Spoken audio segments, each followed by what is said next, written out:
Hello all, good evening. Today is April 27th and welcome to the Carpinteria City Council meeting. I apologize for starting a little late. We had some committee meetings that began at 3, so this is going to be a little bit of a marathon for us. So I appreciate your patience. And we will begin with roll call, please. Vice Mayor Solorzano. Here. Councilmember Clark. Here. Councilmember Mayer. Here. Councilmember Nomura. Here. And Mayor Alarcon. Here. And we will begin with the closed session report. Thank you, Mayor Alarcon, council members. We were in closed session for one item under anticipated litigation, and there's no reportable action this evening. Great, thank you. And if you are willing and able, please stand for the Pledge of Allegiance. I pledge allegiance to the flag of the United States of America and to the republic for which it stands, one nation, under God, indivisible, with liberty and justice for all.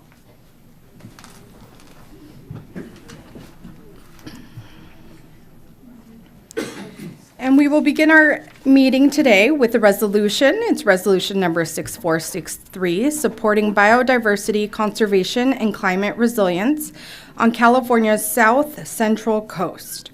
I will open up public comment, and we have 2 speaker slips, and we will begin with Annie Marie Parkinson. The Botanic Garden go first. I'm not going first. And we'll have an opportunity for the Botanical Garden to accept the resolution, so they'll have their own dedicated time. I'm here to support. All right, well, thank you. Good to see you again and meet some new council members. As you said, I'm with the Santa Barbara County Fire Safe Council. I'm the Executive Director, Annie Marie Parkinson, and we're a nonprofit that promotes wildfire safety through education and action. And just a little funny being here because I'm the first to admit that sometimes when you think about biodiversity and fire safety, it sounds like it's a contradiction. But here to support this resolution and work with the Botanic Garden and other partners on this because it doesn't have to be. And that's, living with fire-prone environments, we have a lot of trade-offs. And so the question isn't whether we should manage vegetation, but it's more about how do we do it. And so that's why we've agreed to sign on and support this work and participate in activities and education outreach regarding biodiversity and wildfire safety, because when it's done thoughtfully, they can really complement and reinforce each other. Where we can design field buffers that support and use native species that not only reduce wildfire risk, but also provide ecosystem services through slope stabilization, carbon sequestration, providing habitats. And we can also prioritize and educate others on selective and strategic thinning over doing just broad clearing. And we can also work to restore degraded landscapes so they function more like a naturally environment would through healthier ecosystems and more balanced fire regimes. And it's with this mindset that we're going to really work towards reducing wildfire risk to building resilience through our landscapes and through our communities. And really want to highlight that supporting biodiversity doesn't mean ignoring fire safety. They can complement each other, and working to include that in the outreach that we do, the programs that we design, our partnerships with the local fire agencies. We're approaching fire safety. We have much greater intention with how we're putting out fuel breaks and doing fuel reduction work. And so we really believe this resolution reflects that balance, and we're proud to support it and proud that the City of Carpinteria is looking to support this too. Thank you, guys. Thank you. Thank you for your comments. Mike Wondolowski.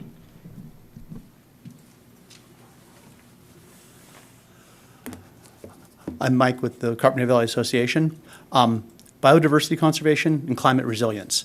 The city has an excellent track record on these topics overall, and including walking around the City Hall renovation a few years back. The native plants here and the landscaping and the stormwater retention, all excellent moves. We're excited the city is formalizing its support for the principles in this resolution, and we strongly encourage you to approve the resolution. Thank you for your comments. Helen Schneider.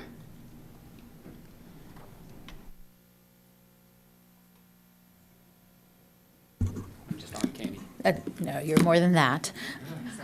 Good afternoon, good evening, Mayor and Council. My name is Helene Schneider. I have the pleasure and honor of serving as Chair of the Board of the Santa Barbara Botanic Garden. I'm very pleased to have Steve Winhager here, who's our Executive Director. And thank you so much for bringing this resolution to us today. We also have, as you can see, a number of different organizations who are all part of this resolution. In fact, the Botanic Garden and the Community Environmental Council co-chair a coalition of over 40 different organizations around the region who are working together on a biodiversity working group, of which this is one aspect of the work that we do. And it's so important to partner with local governments like cities and counties, and so we're going all around Santa Barbara County and wanted to look at this as a regional way. Our vision is to support new and strengthen current systems that will reduce the impacts of climate change, support economic well-being, improve habitat and ecosystem functions, and increase biodiversity in areas most impacted by society and development. And as you well know, thinking long-term, you do a lot of that long-term planning. Looking at outside, I was also noticing the native plants right outside City Hall here. How important it is to think long-term. At the Botanic Garden, we are so happy this is our 100th year. We just turned a century old.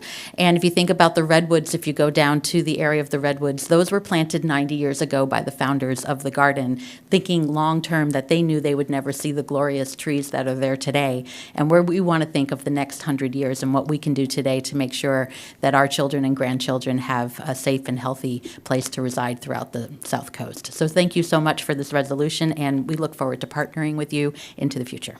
Thank you. Thank you for your comments. Stephanie Diaz.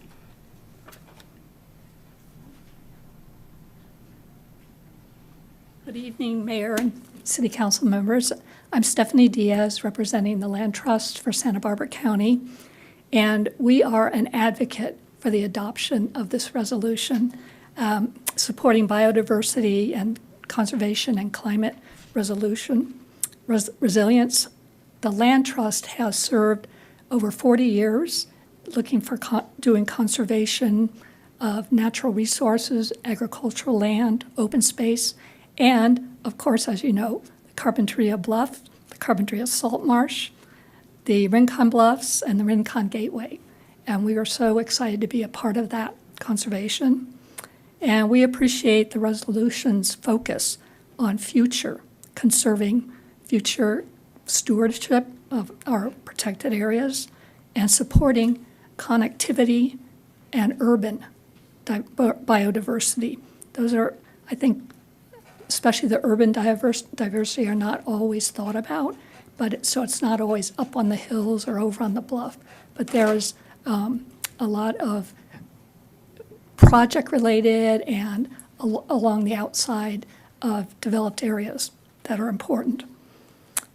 It's also important to strengthen our partnerships with different communities, the tribal communities, local agencies, conservation organizations, scientists, and educators. This resolution has priorities that are essential to sustain the region's biodiversity, climate resilience, and actually quality of life. And I thank you for your leadership.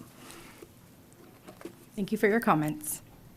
I do not have any other speaker slips. Do we have anyone via Zoom? I filled that in. Oh, for this item, item number 2 for this resolution? Well, for the biodiversity and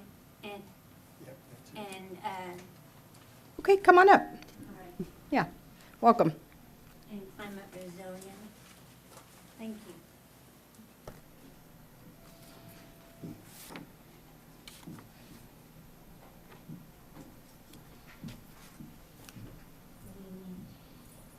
Good evening.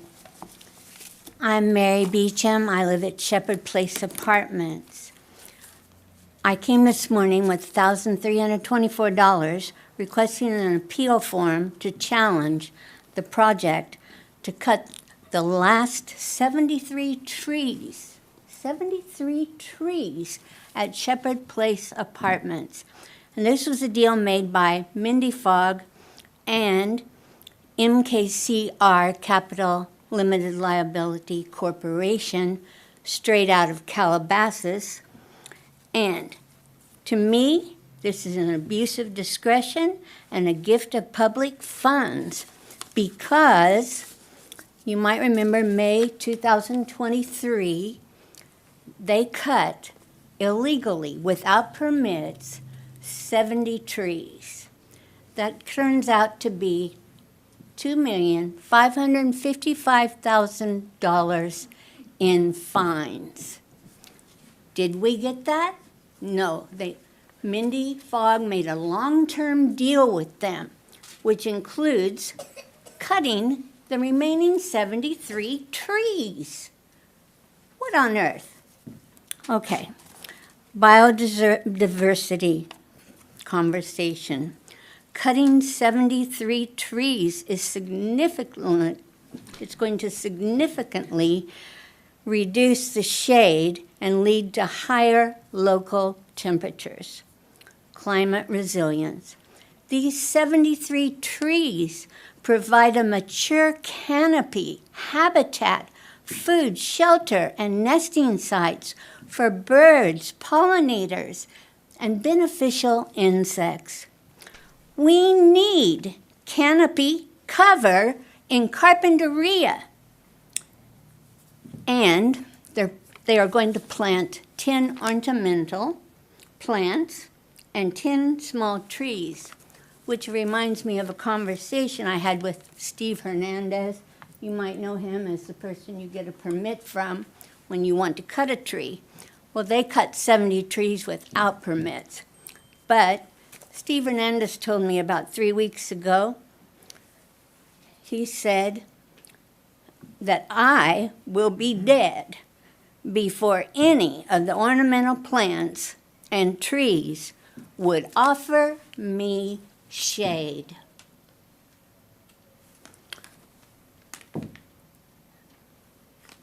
And they're going to take out the grass and put in artificial turf. Artificial turf without the shade trees goes from 160 degrees Fahrenheit to 200 degrees Fahrenheit. They're renting to babies and toddlers. Thank and you they're for your comments, out of ma'am. control. Your time is up. All right. And thank you for listening. We need Thank you, ma'am. Thank you for your trees. comments. I do not have any other speaker slips. Do we have anyone via Zoom? We do, Mayor. We have Ted Rhodes. Ted, go ahead. Ted, you want to, there you go. Yeah, I'm unmuted now. You can hear me, right? Yes. Yeah, good evening, Mayor, Council, and everyone spending their Monday nights on city business. I support the city adopting the proposed biodiversity and climate resilience resolution. It aligns with and enhances the goals expressed in the city's general plan regarding our beaches, coastal waters, salt marsh, natural coastal open spaces such as the Carpinteria Bluffs that the Land Trust already mentioned, and other natural resources. Just remind any people out there that question the importance of this resolution, that introduction in our general plan to open space recreation conservation begins with this paragraph that Carpinteria has several natural resources that have local, regional, and statewide significance. These resources include natural and developed open space resources and a variety of natural physical resources. Preservation and conservation of these resources is key to maintaining the natural qualities of the area and create the environmental setting and character of the community. Basic to this goal is providing clean air, water, and soil, adequate protection of plant and animal habitats, maintenance of visual resources, and preservation of special resources, including beaches, recreational areas, trails, marshland, creekways, and agricultural land. Now, I know here I'm speaking to the choir, so I'll just finish up by saying the goals set forth in our general plan like this will be reinforced by the adoption of the proposed biodiversity resolution tonight, and will further help the city confirm the importance of our community being able to preserve and protect all of our natural resources as laid out in our general plan and local coastal plan, as well as prepare us a bit for ongoing climate change if we can't stop it. Thank you. Thank you for your comments. And then, Mayor, we have one additional Zoom speaker. We have Bree Sliker. Bree, go ahead. Thank you. Yes. Hi, Mayor, Council, and everyone joining. My name is Bree Sliker, and I represent Community Environmental Council. I also serve as the co-chair of the Biodiversity Working Group in collaboration with the Santa Barbara Botanic Garden. And although I wasn't able to make it in person this evening, I wanted to offer my support in the resolution and promote biodiversity on the Southern California coast. This language helps protect not only our citizens that are currently able to enjoy the biodiversity that native plants and that can support, but also thinking of generations to come, not only in our built environments, but also in our natural recreation and natural and working lands. Thank you. Thank you for your comments. And Mayor, that concludes Zoom comment. I will close public comment and bring it back to the council for a motion. I move to adopt the resolution of the City Council of the City of Carpinteria supporting biodiversity conservation and climate resilience on California's south central coast. Second. We have a first and a second. All those in favor? Aye. Any opposed? None. Motion passes, and we will begin reading the resolution and then presenting it, starting with Councilmember Mayer. Whereas the state of California has identified biodiversity protection and restoration as a critical priority through initiatives such as the California Biodiversity Initiative and the Executive Order N82-20 committing to conserve 30% of lands and coastal waters by 2030, or 30 by 30, and recognizing biodiversity as essential to climate resilience, food security, and human well-being, and Whereas California's natural and working lands climate smart strategy identifies biodiversity conservation and habitat restoration as key to climate mitigation and adaptation, encouraging local governments to integrate nature-based solutions into land use planning and resilience efforts, and Whereas local efforts to preserve native species, restore ecosystems, protect pollinators, and expand green infrastructure support the State Wildlife Action Plan, Pathways to 3030,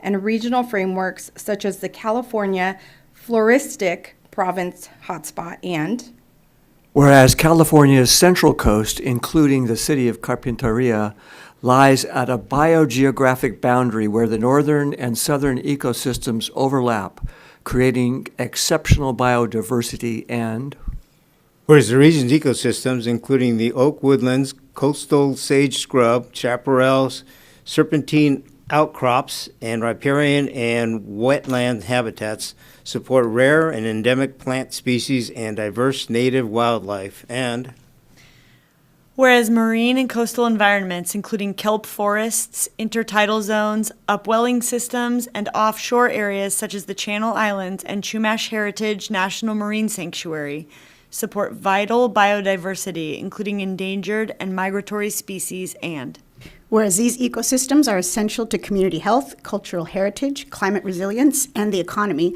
providing clean air and water, hazard protection, and recreation, and whereas these systems face threats from habitat fragmentation, invasive species, pollution, climate change, and unsustainable development, requiring coordinated local action. Now therefore be it resolved as follows. Section 1, the above recitals are true and correct and incorporated herein by reference.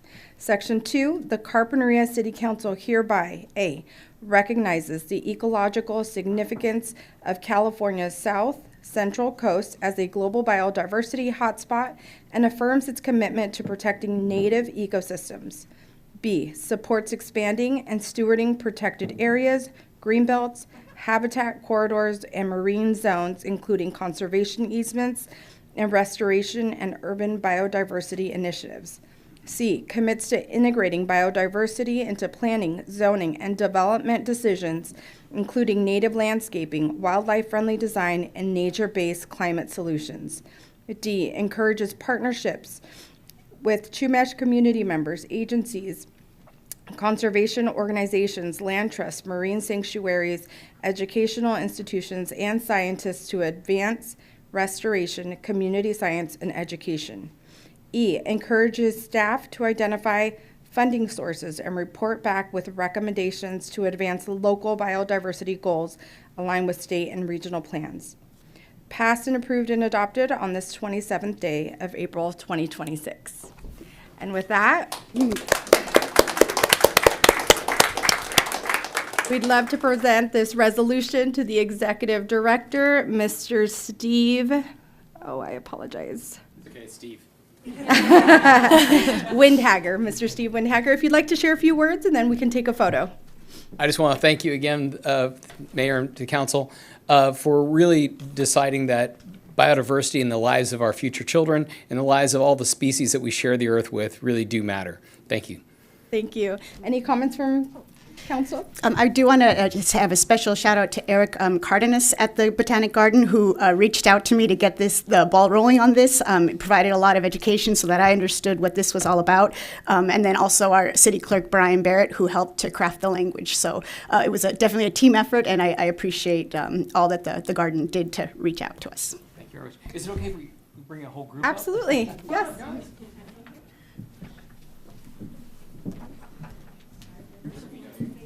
Right here, right in front.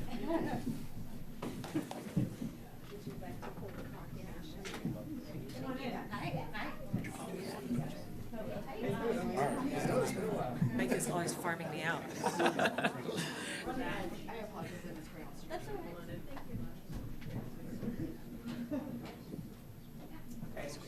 The only thing we want to avoid is that you guys have the projector goes right over the projector. Mike, you're in it. Yeah, come over here. We got plenty of room. Okay. All right, everyone is happy about all the biodiversity. Perfect. Oh, wait, sorry, hold on, one more. I forgot. One more, sorry. Okay, still happy.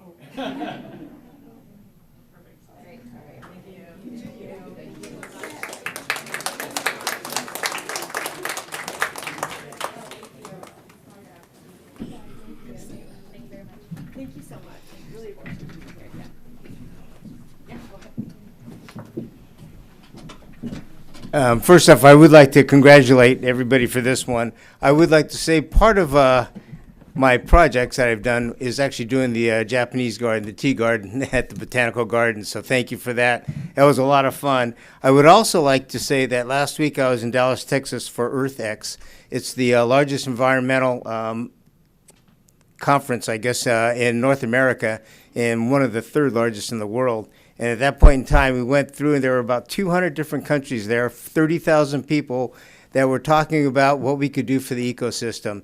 I would like to report this back to this group specifically because as being one of the speakers, we took a look and evaluated everything. It looks like Carpinteria is in the top 3% of the world of what we do. So thank you very much for what you're doing. It's a huge compliment for this community. Thanks. We will now move on to item number 3, which is a proclamation designating the month of May 2026 as Mental Health Month in the city of Carpinteria. I'd like to open up public comment. I do not have any speaker slips. Do we have anyone via Zoom?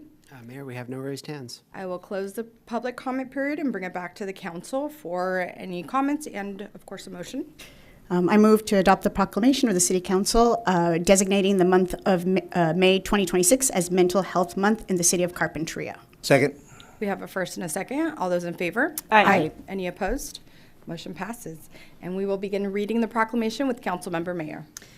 Whereas May 2026 is recognized as Mental Health Month in the city of Carpinteria and across the nation, enhancing public awareness and working to dispel the stigma surrounding mental health. And whereas the 2026 Mental Health Month theme, More Good Days Together, reflects the goal of supporting people and having more good days by meeting them where they are, honoring that good is defined by individual experiences and goals, and affirming that while paths differ, everyone deserves more good days together. And whereas having more good days isn't a solo mission. Checking in with others and offering support helps lighten the load.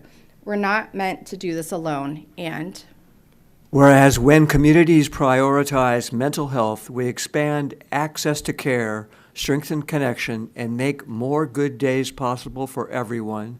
And whereas mental health is personal, what works for one person may not work for another, but everyone deserves the support they need to have at least one more good day. Now therefore, the City Council of the City of Carpinteria hereby designates May 2026 as Mental Health Month in the City of Carpinteria and urges all residents to share in their observance of this month by making a personal commitment to raise awareness, combat stigma, and create a community that prioritizes mental well-being and seeking help when needed. And we'd like to ask for HopeNet of Carpinteria and Santa Barbara County of Behavioral Wellness to share a few words and accept this proclamation, this resolution.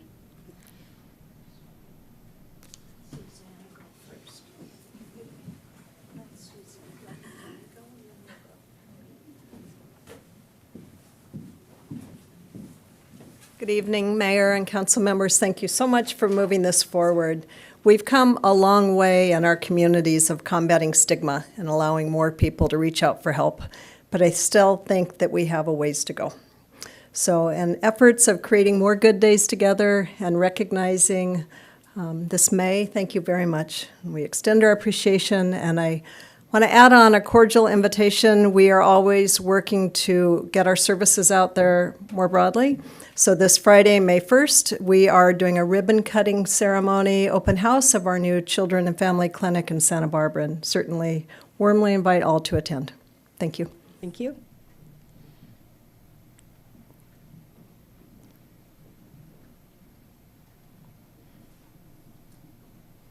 Becky? Good evening. My name is Amrita Sam. I'm president of HopeNet. These are some of our board members. Fred? Yeah.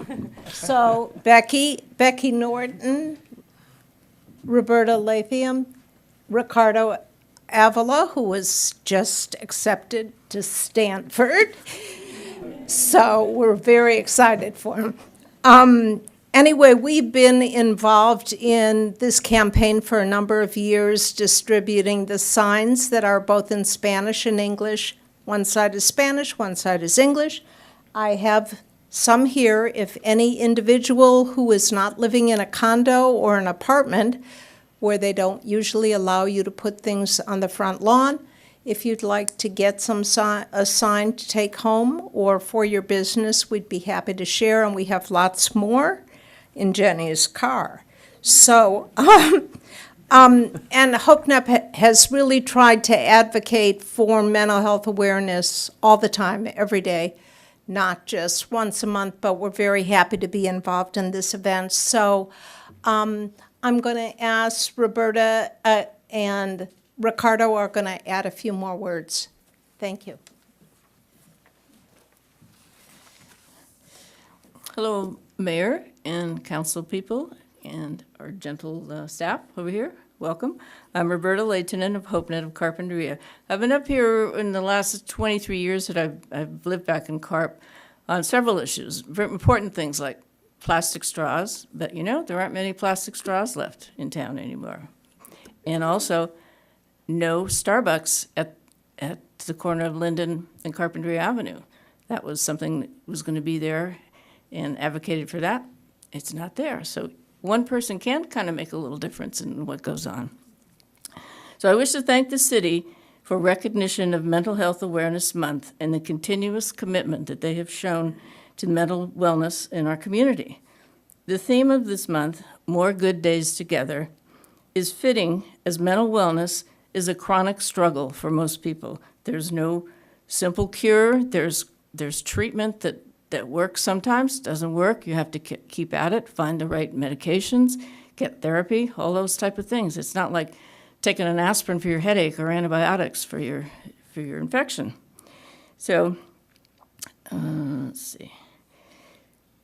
We have to reach out in everyday moments to show people they matter and they're not alone. Sometimes just smiling at somebody will change their whole attitude and say, how's it going? And ask them a few questions about things. You don't have to harangue them, but just sound interested. Having hope helps us to reach our goals, be resilient, and allows us to believe that a better future is possible. As Martin Luther King said in another connection, we must accept finite disappointment, but never lose infinite hope. Only when it is dark enough can we see the stars. When we have hope, we can ask ourselves in our darkest hour, what if it gets better? Suicide is a permanent solution to a temporary problem. When you see someone in pain, listen without judgment and offer to help them find resources. Just sit and let them talk for a while. Thank you again for being a community that cares. Hello, Mayor and Council. I'd like to just extend my thanks for the recognition as May as Mental Health Month. As you may know, mental health is still an ongoing issue, I would say, in our communities, not just Carpinteria, but the entire world. Stigma continues to plague our society, so your willingness to accept May as Mental Health Month and campaigns like Light Up Green and all of these wonderful things that are happening only help combat the stigma and actually help our communities, especially as a youth board member in at HopeNet. I've really gone to see how it affects my community especially and high school students. So just trying to make a difference and seeing what all Carpinteria has done is amazing, and I hope to extend that further. But once again, thank you so much for all you do. And a reminder, Fred and I are usually the ones who remind the people at large that there is a toll-free number for crisis and suicide prevention. You can call or you can text. The number is 988. So please make a note of it. And we have suicide prevention cards are always available at City Hall and around Carpinteria. I have some with me if anyone needs them in Spanish and English. Thank you. Thank you. And before we take a photo, I'd like to just say thank you to HopeNet. You all are a very small but mighty organization, and you, throughout year after year, you keep reminding not only us but the community about why mental health matters. And congratulations on your acceptance to Stanford. And thank you for lending your youth voice to this organization. Any other comments from council members? Nope. Okay, we'd love to invite you for a photo. And Santa Barbara County Behavioral Health as well. Please join.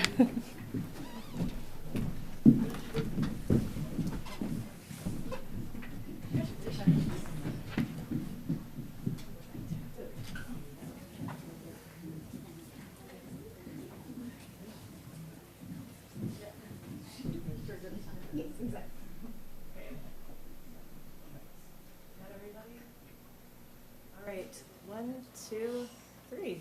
Thank you. Thank you.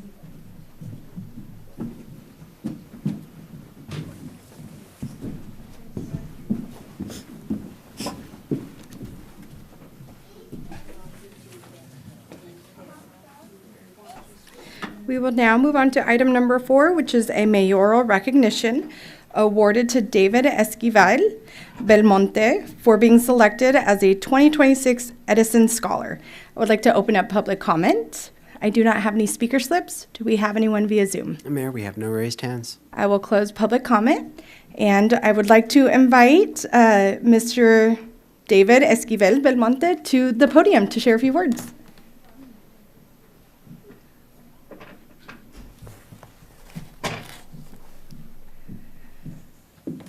Mayor, do you mind if I speak just Absolutely. before David?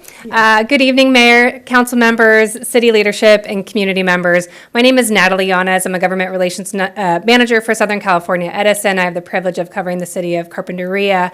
And it is through the Edison International team and our corporate philanthropy team.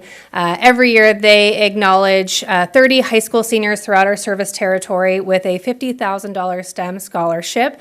And obviously David was one of our recipients this year, and we are just so honored to have him, apply for this. And I think he's going to talk a little bit maybe about how the application process came through. It seems to be an organization that works with seniors on scholarships. So I'll let David maybe speak to that. But I just wanted to, I'm going to steal a quote from David's application because I think it ties into the work he's looking to pursue and maybe one day be a city employee here. I don't know. I think it fits just well. Let me go up my screen here. So David wrote in his application, I want to be he's going to pursue civil engineering, and I think I'll let him share where he's going to go to college. But he said in his application, "I want to be the kind of civil engineer who makes human welfare my highest priority in urban planning." So you can see just in that statement alone why he was so worthy of the scholarship and the support. And within Edison International and SCE, we are just so excited to have him as our 2026 Edison Scholar. So I'll turn it over to David now. Good evening.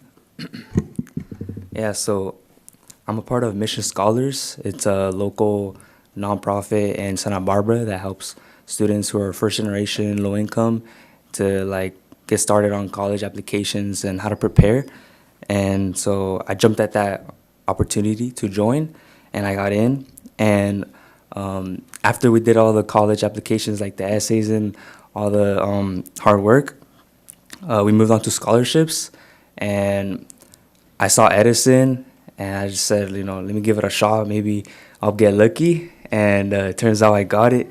I got the big 50,000, and it's a tremendous help, especially for my family because we're low income, and I'm the first generation student. Like out of my family, I'm the first one to go to college, and so this money is gonna be a tremendous help, and hopefully all goes good.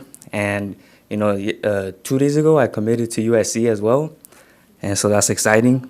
And hopefully I study civil engineering and also get an MBA for my master's. And yeah, that's it.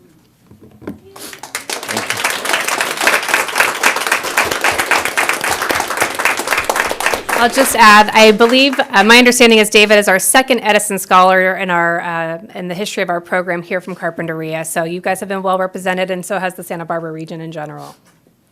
Well, and I'd like to just say thank you for being here this evening. Congratulations on your acceptance and this award. And I wish you the best of luck in your future endeavors, and maybe you will make it back to the city one day. And I'd love to take a photo with you in the front. Hey, come on.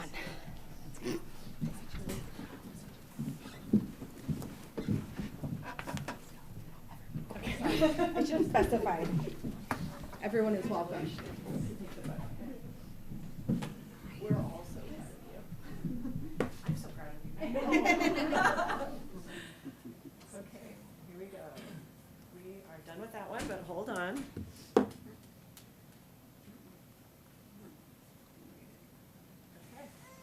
perfect. Thank you so much.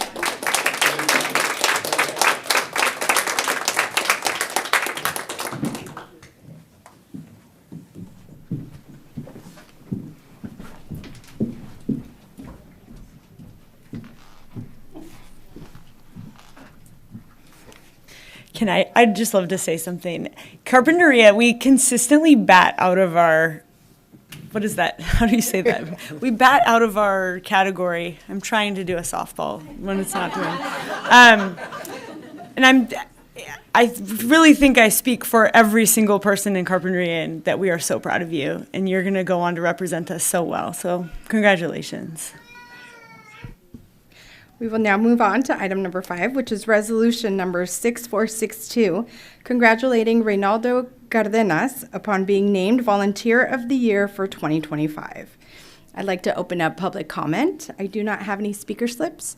Do we have anyone via Zoom? Mayor, we have no Zoom speakers. I will close public comment and bring it back to the council for a motion. I move to adopt the resolution of the City Council of the City of Carpinteria congratulating Reynaldo Cardenas upon being named Volunteer of the Year for 2025. Second. We have a first and a second. All those in favor? Aye. Aye. Any opposed? Motion passes. And we will begin to read the resolution with Councilmember Mayer. Whereas Reynaldo Cardenas has organized and overseen the City of Carpinteria's annual co-ed summer softball league at Viola Fields, sustaining a cherished community tradition, and whereas Reynaldo dedicates more than 6 months each year to the successful planning and execution of the league, including team coordination, scheduling, communication, securing umpires, organizing playoffs, and coordinating awards, and whereas Reynaldo's leadership and commitment ensure the league remains accessible, affordable, and welcoming to participants of all backgrounds and skill levels within the Carpinteria community, and whereas Reynaldo Cardenas carries forward a proud multi-generational legacy of service, continuing his family's partnership with the city to support the summer softball league since the early 1980s, and through his dedication, Summer League Softball continues to promote physical activities, social connections, and community engagement, enriching the quality of life for Carpinteria residents, and whereas Ronaldo's behind-the-scenes effort and volunteer spirit exemplify the values of community service, generosity, and civic pride, and whereas Reynaldo Cardenas went above and beyond in his service to the community, demonstrating exceptional leadership, reliability, and commitment to the success of the Summer Softball League, and whereas Reynaldo's contributions have created a welcoming and inclusive recreational environment that brings together generations of Carpinteria residents and strengthens community bonds, and whereas Reynaldo Cardenas' long-standing dedication reflects the vital role of volunteers in sustaining meaningful community programs and traditions within the city of Carpinteria. Now, therefore, be it resolved as follows. Section 1, the above recitals are true and correct and incorporated herein by reference. Section 2, the City Council of the City of Carpinteria hereby recognizes and commends Reynaldo Cardenas as the 2025 Volunteer of the Year in appreciation of his outstanding dedication, leadership, and service to the city's Summer Softball League and the Carpinteria community. Passed and approved and adopted on this 27th day of April 2026. Congratulations.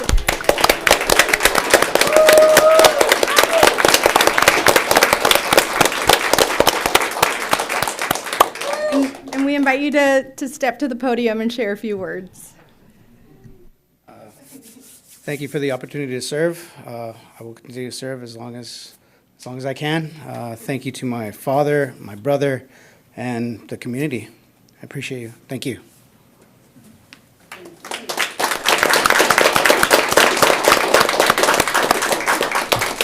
And I'd like to just say thank you so much for your dedicated service, and your parents as well for continuing the Summer Softball League. And frankly, I didn't know a whole lot about it until recently, and you guys are just a dream come true for the city. So thank you for your continued efforts. Yeah, and I'll just say on a personal note, because I have to, I appreciate not just you, but your whole family. I see you have your wife here and some friends, and I mean, I think that's what makes your volunteer work so impactful, is you have a community around you as well that supports you. So thank you for just making the biggest use possible of that for the rest of us too. And I'd like to say congratulations to you. Yeah, I'm sure your parents are proud. I got a chance to play with both your parents, so it was good times. I think back then we were called the Bonsai Bunch. But anyways, please say hello to them for me. Haven't seen them for a while. Thank you. And we'd like to invite you to the front for a photo. Please feel free to invite whoever else you'd like.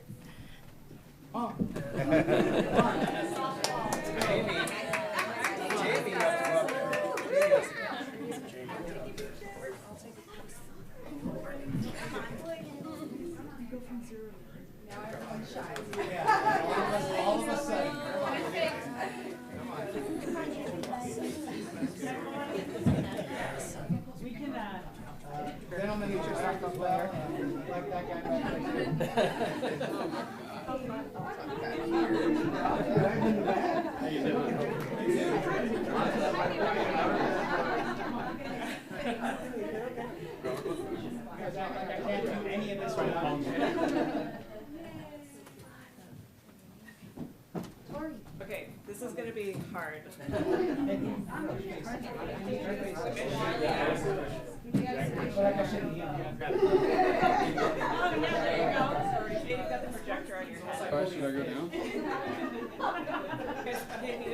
It's hard because the desk is there, huh?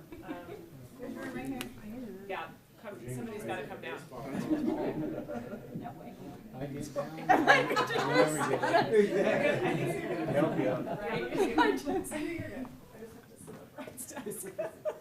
All right, here's the first one. Look over here. Everybody's happy. Okay, stay where you are.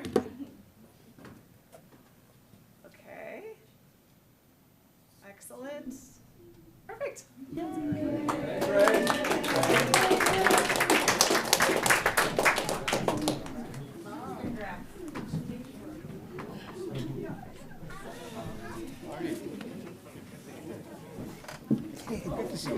Congratulations, by the way. Congratulations.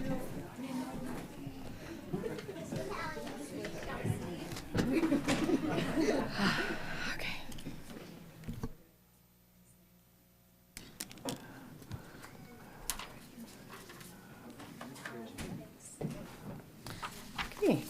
We do not have any public information reports and announcements at this time, so we will move on to the city manager's report. Thank you, Mayor, Council, and community members.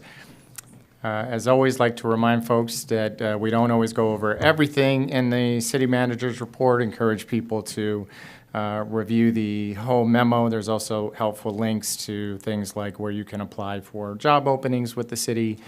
And then, of course, if there's any item of council interest, happy to agendize it for a future item.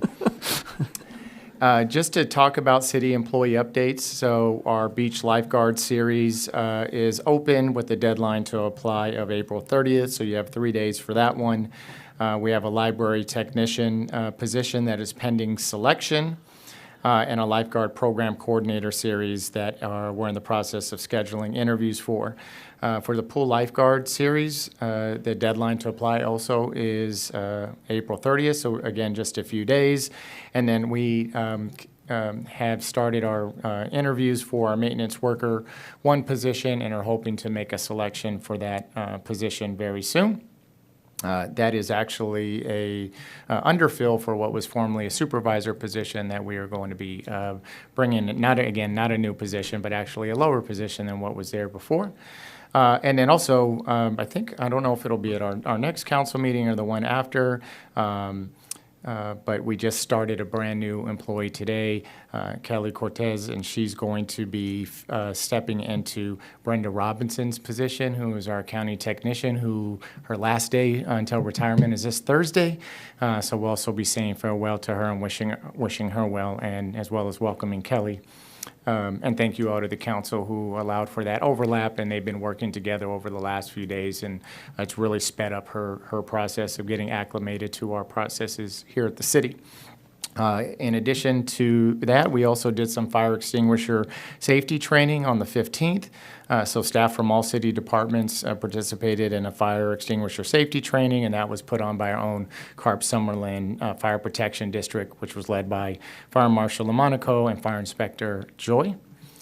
For our capital improvement project, so we have scheduled a CIP workshop for Thursday, May 7th here in Council Chamber. That'll be special, not with the council meetings, it's a Thursday, just to point that out. And we'll be focusing on the fiscal year 26-27 capital improvements program, including discussions on project prioritization and pavement, and the proposed schedule of development for the city's next year five-year CIP will also be presented.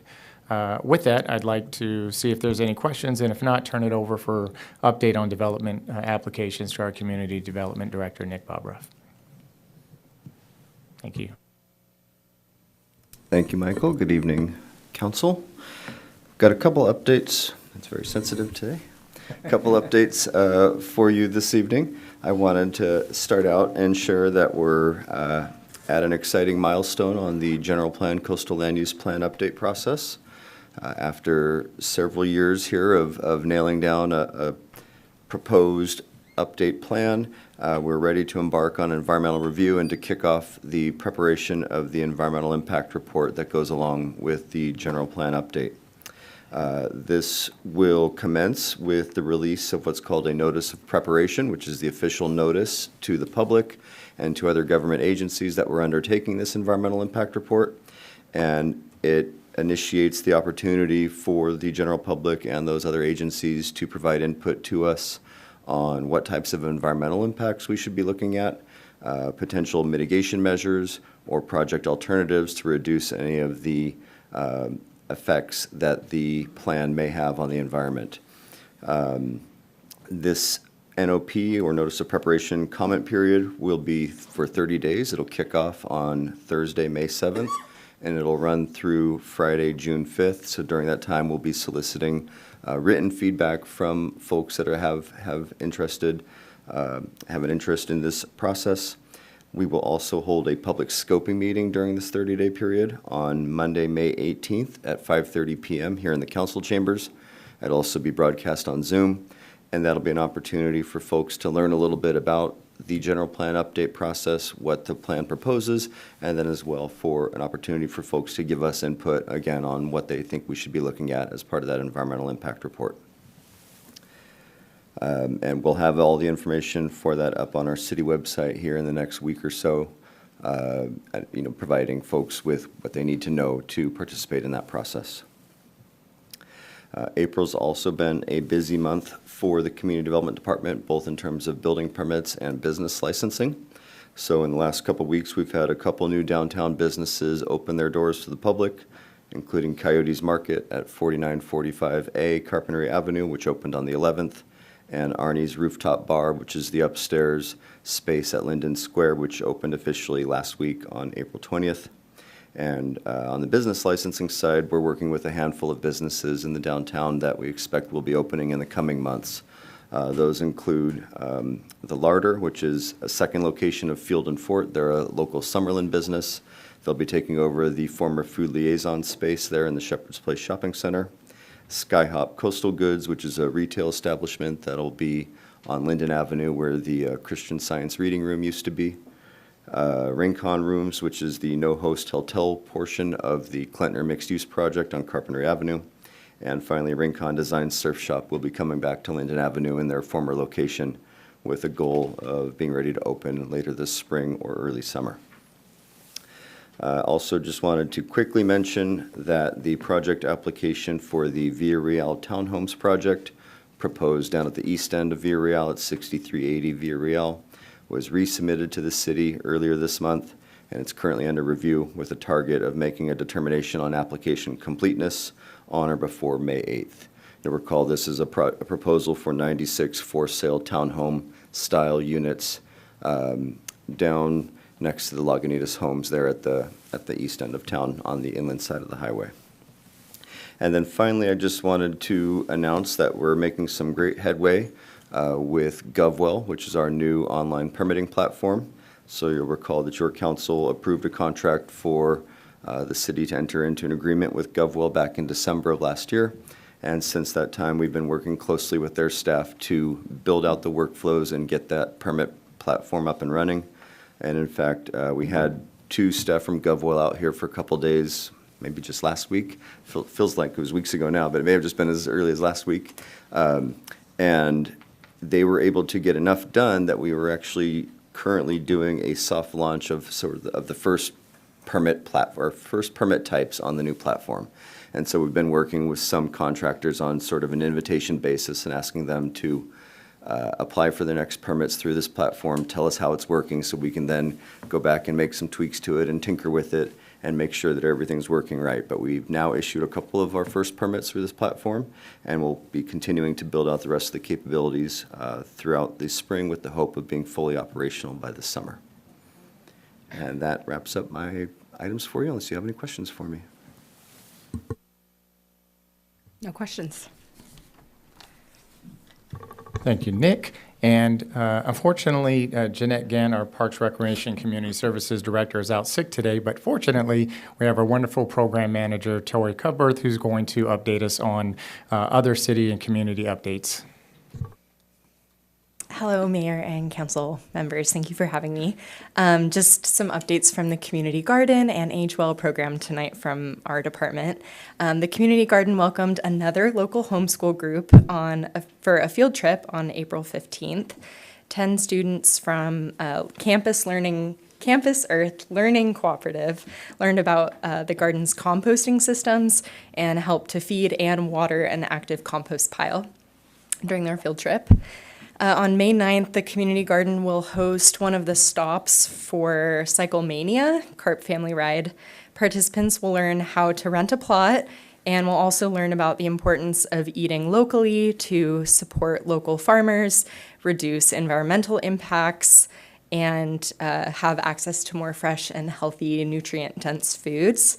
Agewell will also be joining the bike ride event. And on April 7th, AgeWell members had the opportunity to participate in a collaboration with a local middle school and the Alcazar Theater. So students met AgeWell members in the Vets Memorial Hall and got to sit down and share their stories of their lives with local students. And then the students actually wrote plays based on the conversations they had with AgeWell members. So it was a really beautiful kind of multi-generational collaborative gathering where, AgeWell members got to share their stories and local students got to hear from our elders in our community. So that's it for Parks and Rec Department tonight, and thank you so much. If you have any questions. No questions. Okay. Thank you. Thank you. Thank you, Mayor. And that concludes my city manager report. Great. I will open up public comment. I do not have any speaker slips for this item. Do we have anyone via Zoom? Mayor, we have no raised hands. I will close public comment, and we will move on to the next item on our agenda, which is the public comment on matters not on the agenda. And we will start with Isa Alarcon and Fatima Cervantes. Welcome. Good evening, Mayor Alarcon and council members. Thank you for your time. My name is Isa Alarcon, and I was brought on to lead the research and data collection for a recent business survey conducted here in Carpinteria by the Carpinteria Immigrants' Rights Coalition. I worked closely with a team of 4 bilingual interns that I recruited and trained to gather and analyze responses from local businesses across multiple sectors. I'm also joined tonight by one of my interns, Fatima Cervantes, who conducted one-on-one interviews with local businesses. And I wanted to start off by thanking the city and the Fund for Santa Barbara for supporting a project that allowed us to better understand what businesses are currently experiencing. We completed 45 surveys and also distributed bilingual workplace rights materials during outreach. Following the project, a report was submitted to the city. One of the clearest takeaways is that impacts related to immigration enforcement and the surrounding climate are both widespread and measurable, but also that many employers and workers do not feel fully prepared for the possibility of enforcement in the workplace and are looking for more training and access to reliable legal information. About 78% of businesses reported being affected in some way. 53% reported a loss of customers or revenue. 47% reported increased stress or morale issues among staff, and 36% said workers are afraid to come to work.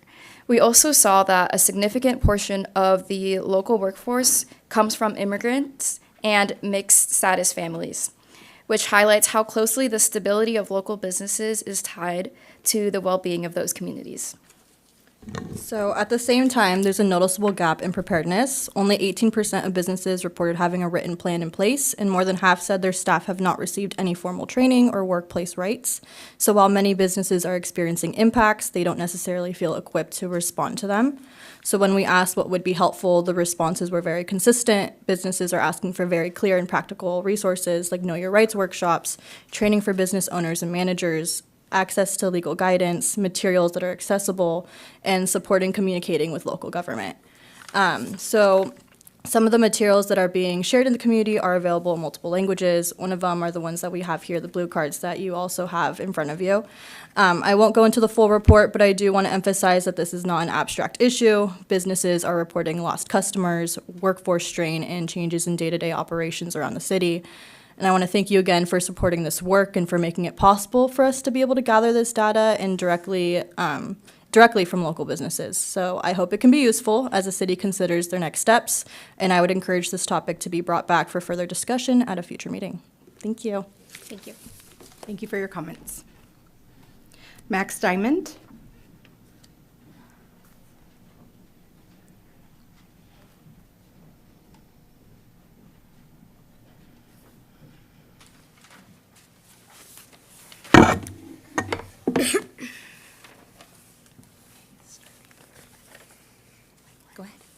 Good afternoon. My name is Max Diamond.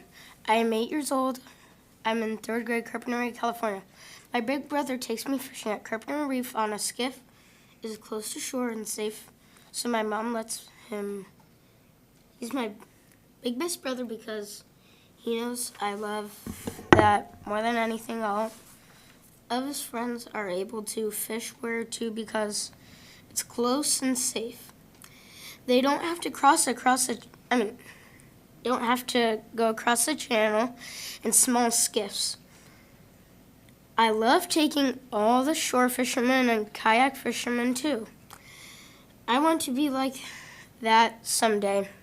But if they close fishing at Carpinteria Reef, we won't be able to fish there anymore.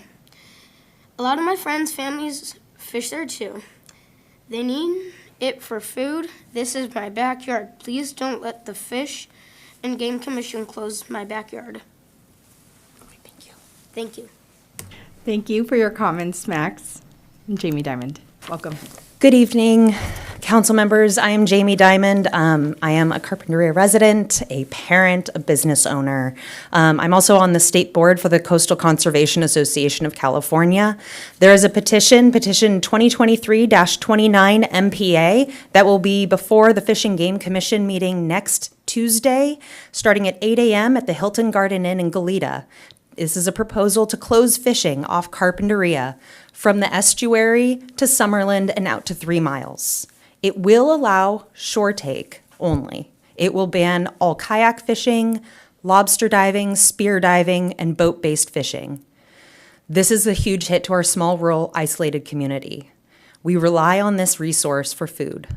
There has not been an identified problem from the Department of Fish and Wildlife to do this action. There is a tribal aspect that will allow take, ceremonial and traditional take, for the Santa Ynez Band of Chumash only. This is really concerning. Our community relies on this area for food, for recreation, but also we have a long, rich maritime tradition here in Carpinteria. We have numerous commercial fishermen that live in our community as well that rely on this area. I know that it is too late for the council to write a letter at this point for the meeting next week. Final decision will not be made. We don't know when it will be made. This process has been long, arduous, disjointed, and it's changed. Literally from a week ago to now, the petition that I speak about just changed again. That is not transparent. That is not public process. And this is affecting my community, our community, your community. And so I ask that you please consider drafting a letter at some point in the future before decisions are made. The petitioners did not have any type of meaningful outreach to our community, which is not difficult to do in this town. We know how to get a hold of each other. We know how to rally. And I believe that the outreach that was done was it was misleading. And I believe more than anything, this harms our communities that rely on this for daily food, for subsistence. So I ask that you please consider this at a future meeting and consider writing a letter to support your community and access to our fisheries here. Thank you. Thank you for your comments. I do not have any other speaker slips. Do we have anyone via Zoom? Mayor, we have no raised hands. I will close public comment. And I just want to circle back to a few things. One of them being the Carpinteria Immigrant Rights Coalition and that report out. I wonder if this is a good opportunity, or if the Immigration Committee has talked about this, or there's an intention there, or even the Economic Vitality Committee, given the loss of business revenue for, some of those 45 businesses. So I wonder if there's any plans, or can we set something up?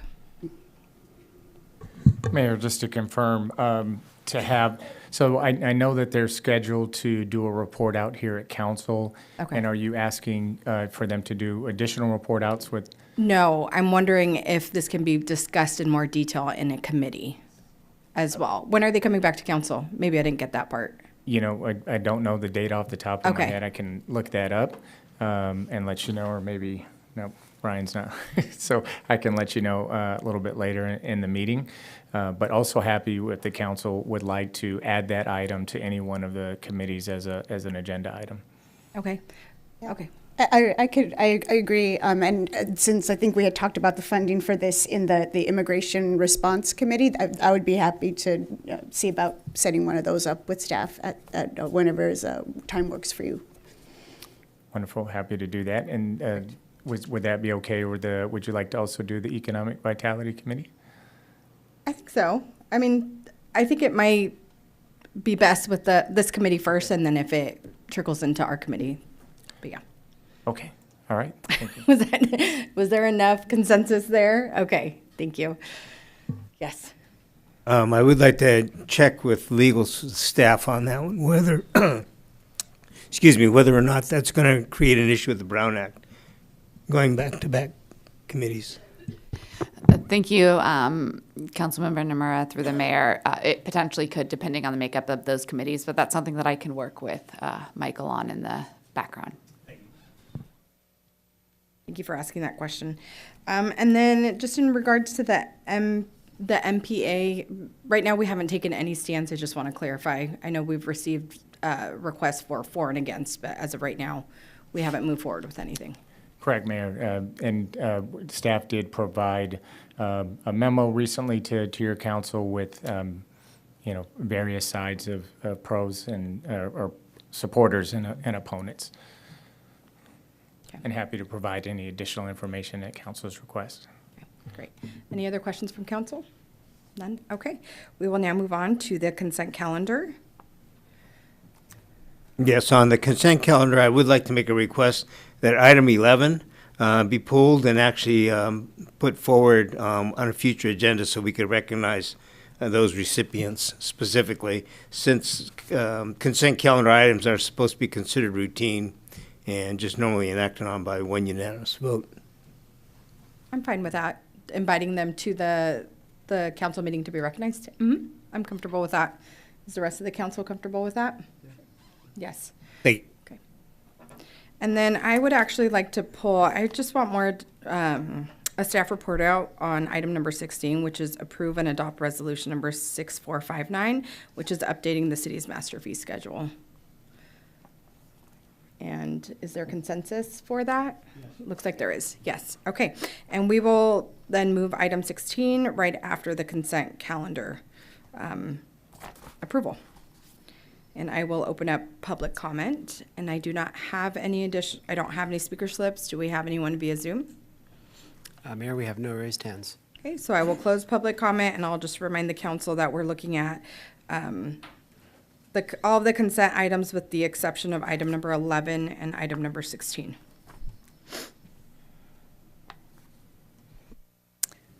I move to approve the minutes of the meeting held April 13th, 2026, to receive and file the warrant register for the period April 6th through April 17th, 2026, pursuant to the Carpinteria Municipal Code, Section 2.08.150F, to receive and file the report on contracts executed by the city manager for the period of March 3rd through April 6th, 2026, to receive and file the quarterly review of the Pension Stabilization Trust, to adopt resolution numbers 6451 and 6452, to accept and file the mandatory annual report and set the matter of the continuation of the Street Lighting District Number 1 for fiscal year 26-27 for public hearing at the regular city council meeting of May 26, 26. To adopt resolution numbers 6453 and 6454 to accept and file the mandatory annual report of the city engineer and set the matter of the continuation of lighting, landscaping, and right-of-way improvement district number 3 for fiscal year 26-27 for a public hearing on the regular city council meeting of May 26, 26. To adopt resolution number 6455 and 6456, acting to accept the mandatory annual report and budget and set the matter of the continuation of parking and business improvement area district number 4 for fiscal year 26-27 for public hearing at the regular city council meeting of May 26, 26. To adopt resolution number 6457 to accept the mandatory annual report and budget and to schedule a public hearing for the continuation of assessment district number 5 for fiscal year 26-27 at the regular city council meeting on May 26, 26, to receive and file the single audit report for the fiscal year ended June 30th, 2025. Second. We have a first and a second. All those in favor? Aye. Aye. Any opposed? None. And I just add bravo to the and thanks for not repeating that. res- Thank you. resolution reader. So next item, which is the approve and adopt resolution number 6459, updating the city's master fee schedule. So if we can have a report out on that.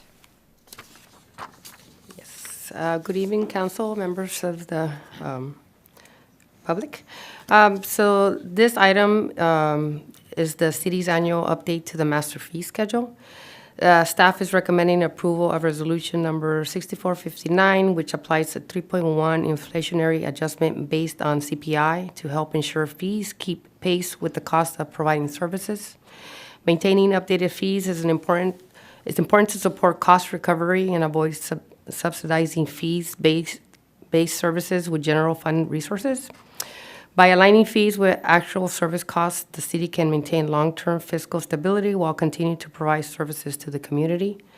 In addition to the CPI adjustment, there were several targeted updates are proposed. A new temporary banner permit fee in community development, a 5% technology surcharge applied to the Public Works Engineering Plan, checks fees. We already have it for the building fees, so now we're going to add it to the Public Works. New parks and recreation fees, including a community garden staffing fee and Ocean Beach rental fees. Staff has also introduced a new schedule of fees and charges to improve transparency and provide a more user-friendly consolidated view of all city fees. If approved, the updated fees will take effect July 1st, 2026, with selected park and recreation fees effective May 22nd, 2026. Overall, these updates will help offset increasing service delivery costs, support a balanced budget, and reduce reliance on discretionary funding sources. Great. Thank you for that report out. So I pulled this item because I do have a question when I was reviewing the fees, and it's specific to the special event permit fee. I know that there's a nonprofit rate, and then the rate for anyone else, I think, is just over $1,000. And I looked at some of the other municipalities, and there's a much larger range depending on how large the event is. So I'm curious to know if we took that into consideration, and I wonder, I mean, there's only one large event that I can think of we have, and I'm just wondering if this might be suitable to have more of a range as opposed to just two fees for special events.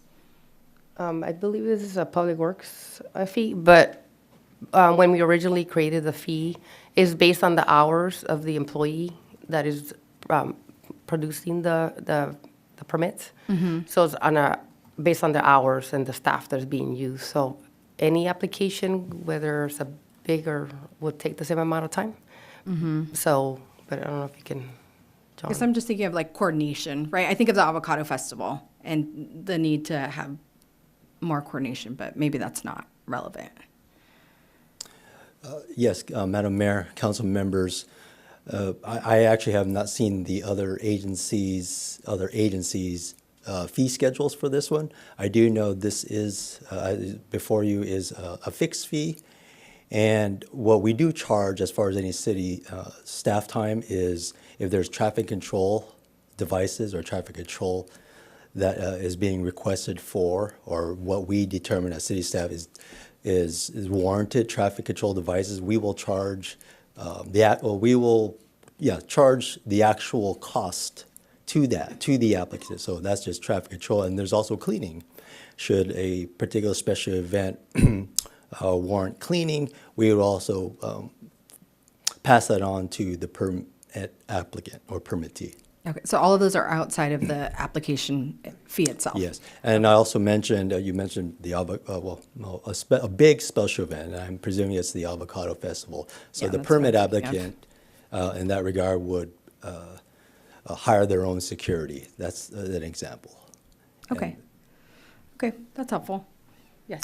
Question for you also, John. On that same one, the large events like that, I don't know, when we got a report back from, for example, the Avocado Fest with a price of $16,000 worth of cost, it did not include labor time for staff. Has that been included now to where they're going to be assessed for that also, along with some of the other events? Because in the past, it was absorbed by the city. Yes.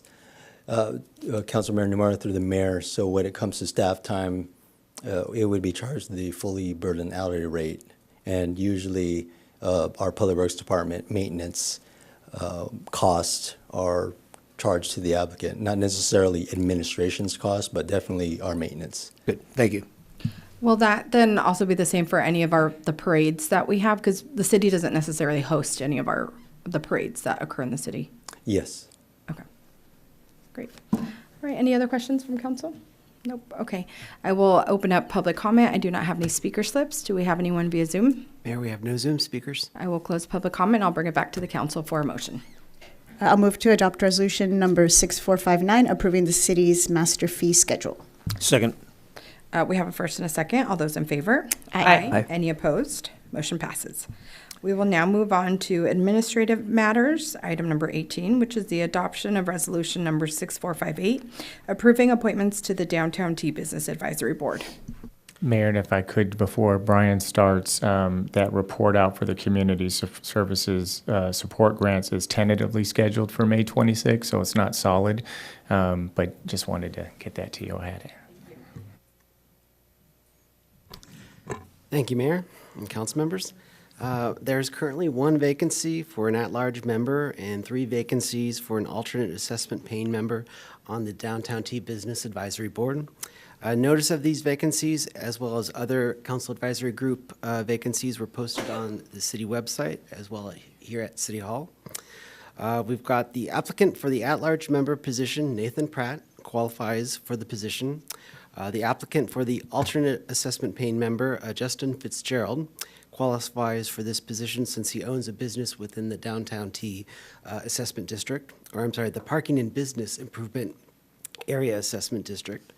Following the appointment process adopted by the City Council, since the number of qualified applicants is below the number of open positions, the Council may dispense with ranking candidates and simply vote on the appointments. The Council may also defer the appointments to the biennial appointment process for all Council advisory groups, which will begin later this year in December. Both applicants are available and in the audience, so if you have any questions for them or if you'd like to invite them to make any statement. And so tonight's recommendation is to adopt resolution number 6458, approving appointments to the Downtown T Business Advisory Board for the term ending January 31st, 2027. And that concludes my report. Great, thank you. I would like to invite Nathan Pratt to the podium and allow you to share a few words if you would like, and then an opportunity for council to ask questions. Hello. Didn't know I was going to just do a public speak. Well, I hope you've read my little application I sent in. I tried to keep it brief and not put in too many things, so it wouldn't be, too boring. But I would say that I could bring a lot of experience to this particular group. I think it's an important area for the long-term health of the city, obviously. I was at one point, back in my 20s, I had a surf shop on a small downtown Main Street in Santa Monica, did the summer tourist business and the whole thing. So all the issues that affect Carpinteria I've been through in Santa Monica, when Santa Monica was a much smaller town.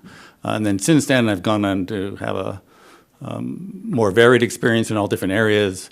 I've worked with all kinds of groups. I didn't even put in all the things I've done on the list of things there, but everything from little small groups like a five-person committee running the UCLA charity golf tournament for 5 years that we raised over $1 million on, all the way up to working for doing things with the City of Los Angeles, the Music Center, Parks and Recreation, California Museum in Sacramento, all different kinds of things. So I've done lots of big groups and small groups. I'm good at, I think, kind of just filling gaps. Like whatever needs to be done, I could usually do it. Or if I can't do it, I know someone who can do it. So anything that's missing skill set wise can be filled. And I'm free. So that's it. And if you have any questions of me, let me know. Thank you. Thank you, Mr. Pratt. Any questions? Okay. No. Yes. Just real quick, on the application, my apologies, it's a little difficult to read. Question would be if you're a resident? Yes, I'm a resident. I've served Rincon since 1971, and then I always wanted to retire up here, and I bought a home here 9 years ago, going on 10, I guess, soon. And then I lived in Camarillo till my son went off to college, and then the day he moved out, I was up here immediately, and I've been living here since COVID. Appreciate it. Thank you. Great. Thank you, Mr. Pratt. Okay. And I'd invite Mr. Justin Fitzgerald, if you'd like to share a few words about your interest in joining a committee. Hey, good evening. Thank you, Mayor. Thank you, council members. Yeah, so my wife and I just recently took over as owners of Esau's Cafe. I also live in Carpinteria, just outside of the downtown T district as well. I'm raising 2 small kids. So I think that for me, the biggest asset that I can bring to the advisory board is kind of both sides of the street on that, kind of what the community is looking for as a resident, and then also my input as a small business owner. So the effect of both of those. I feel like with Carpinteria, that's kind of always the tug of war. I mentioned that in my application, that it's protecting Carpinteria, staying a small, safe, town that we all love, but also not pulling resources that are going to give to the small businesses. And so that's kind of, what my hope is to bring to the advisory board, is having both sides of those perspectives. And hopefully with your blessing, I can provide that for the board. Thank you. Excellent. Thank you. Any questions? No questions. Thank you, guys. I'd like to open up public comment. I do not have any speaker slips. Do we have anyone via Zoom? Mayor, we have no Zoom speakers. Yeah, we'll close public comment and bring it back to the council for a motion. So I'll move to adopt resolution number 6458 as read by title only, approving the appointment of Nathan Pratt as an at-large member and Justin Fitzgerald as an alternate assessment paying member to the Downtown T Business Advisory Board. That would be my motion. Yeah, sorry. I will second that. Yeah. I second it already. We have a first and a second. All those in favor? Aye. Aye. Any opposed? None. Motion passes. Thank you both for your applications and your willingness to serve on this committee. It's really important for this committee in particular is important for Carpinteria. So thank you both for putting your hat in the ring and participating in that respect. Yeah, and I was just going to similarly say it's great that this committee in particular has really had a resurgence in terms of membership in the past couple years. So I think you're joining a group that's active, and that it sounds like you guys are going to bring even more momentum to. So thank you so much. And it's nice, Justin, having that representation at the lower end of Linden. So now we have the whole area covered. Thank you. And my last, I'll just say thank you so much. I think the diversity of voices that come to the table here is really helpful. And also congratulations, Justin, on taking over Esau's. Great. We will now move on to the legislative update. Great. I can take that one, Mayor Alarcon, council members. So there are just 2 pretty quick items this evening. So the first is the CARBs, the California Air Resources Board. An update on their advanced clean fleets proposal. So they've released a 15-day proposed modification to their advanced clean fleets regulation. The modified rule would apply to private fleets that contract services with local municipalities. These are things like waste haulers, I am having a hard time, street sweepers. And would require that cities include disclosures in contracts and report to CARB regarding whether each contractor complies with CARB's regulations. League of California Cities does recommend opposing this proposal, which, I generally agree with. I think it could, especially in terms of where we are in getting clean fleets out there, could be very difficult and expensive to municipalities at this point. I think at some point in the future we'll get there, but from what I know about getting electric street sweepers and waste haulers, they're very, very expensive currently and not overly reliable. So I think that's where League of Cities is coming from as well. So there's that item. And then I can go to the second item quickly. There's a recommendation to submit a letter to our local legislator urging support of a $400 million budget request to fully fund Proposition 36, which, as you may recall, created a new treatment-mandated felony to address the surge in retail theft and shoplifting. So the League of California Cities does have a recommendation to send a letter supporting this $400 million request. For it goes towards probation, accountability, and assessment. So those are the 2 items before you this evening. Do we have any support or Well, questions? yeah, I have a question for the CARB one. So then what would be the city's obligation versus the people we contract with when it comes to reporting out? Is that something that then would have to come from the city? City staff would have to do that, or how would that work? So that is a great question. So cities, yes. So and so this is part of the legislative process, right, where all of this could change. So currently, the cities would have to include these disclosures or these requirements in our contract. So we would be updating our contract templates within the city, and then it would require, as currently drafted, the cities to report out and do that reporting to CARB. So it's really putting the onus on the cities. Got it. Okay. And just to supplement what you said, being on the MTD board and all of their problems in trying to get electric vehicles, electric buses, and just how that process has just, I mean, even with the best of intentions, you can't always ensure that the technology is there and that it's, like you said, reliable. So I like the idea of a letter of opposition to this one, personally. Yeah, I would agree. Timing is everything. I got to spend the morning with Rosendo and Ryan Irely looking at our street sweeper, and they were actually talking about when they beta tested the electric street sweeper, and it took 5 or 6 passes to get what one pass of our street sweeper could get, and then it had to go back, and so it was, really just not, the technology is not there yet, and so requiring it isn't right. Looks like there's consensus for that opposition. Yes? Yes. All right, looks like that's it. We will now move on to attendance of, Did you want to tackle that other one, or is that? the committee reports and inquiries. No, we didn't talk about the $400 million funding Oh, request. I'm sorry. Oh, okay. Is anyone for or against that? Sorry, I just, No problem. there wasn't any conversation around it. Yeah. No conversation. So it sounds like we're going to leave that be. Perfect. Okay, moving on to committee reports, inquiries, and other matters presented by council members.